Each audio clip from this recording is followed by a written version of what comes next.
Hello guys, അപ്പോൾ ഇന്നൊരു വട്ടേ ഇറ്റിനിടെയാണ്. ആദ്യം തന്നെ രാവിലെ എണീച്ച് നല്ല പുട്ടും കടലക്കറിയും ഒരു കട്ടൻ ചായ അങ്ങോട്ട് കുടിച്ചു. സമാധാനമായി. അതിനുശേഷം അല്ലുവിനൊരു കാടമുട്ട കൊടുത്തതാ.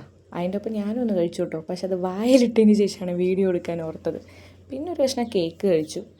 പിന്നെ കുളിയൊക്കെ കഴിഞ്ഞിട്ട് ഉച്ചയ്ക്ക് നല്ല ചോറും കടച്ചക്കൊപ്പേരിയും തൈരും മുളക് വറുത്തതും മീനും ഒക്കെ പാടെ കഴിക്കുമ്പോൾ ഇതാണ് എൻ്റെ അല്ലൂസ് ഓടി വന്നു. എന്നിട്ട് കണ്ടില്ലേ കാണിക്കുന്നത്, തൈര് മോഷ്ടിച്ച് കഴിക്കുക. ഇതാണ് തൈര് മോഷ്ടാവ്. അവനതൊക്കെ കഴിച്ചു കുറച്ച്. പിന്നെ ഞാൻ കുറച്ച് നേരം പോയി സുഖമായി കിടന്നുറങ്ങി. അതിന് ശേഷം നല്ല ചക്കക്കൂട്ടാൻ ഉണ്ടാക്കിയിട്ടുണ്ടായിരുന്നു. അപ്പോൾ അത് കുറച്ച് പ്ലേറ്റിലെടുത്തിട്ട് വൈകുന്നേരം അത് കുറച്ച് നേരം കഴിച്ചു. പിന്നെ പെട്ടെന്ന് എൻ്റെ വീട്ടിലേക്ക് വരേണ്ടി വന്നു. അപ്പോൾ രാത്രി അവിടെ ബിരിയാണി ആയിരുന്നു. 2 തരം ബിരിയാണി ഉണ്ടായിരുന്നു. മറ്റേ റാവുത്താൻ ബിരിയാണിയും പിന്നെന്താ തലശ്ശേരി ബിരിയാണി. പക്ഷേ എനിക്കിഷ്ടമായത് റാവുത്താൻ ബിരിയാണിയാണ്. അത് നല്ല രീതിയിൽ ഹെവി ഫുഡാണ് രാത്രി കഴിച്ചത്. അതൊക്കെ കഴിച്ചുകൊണ്ടിരിക്കുകയായിരുന്നു.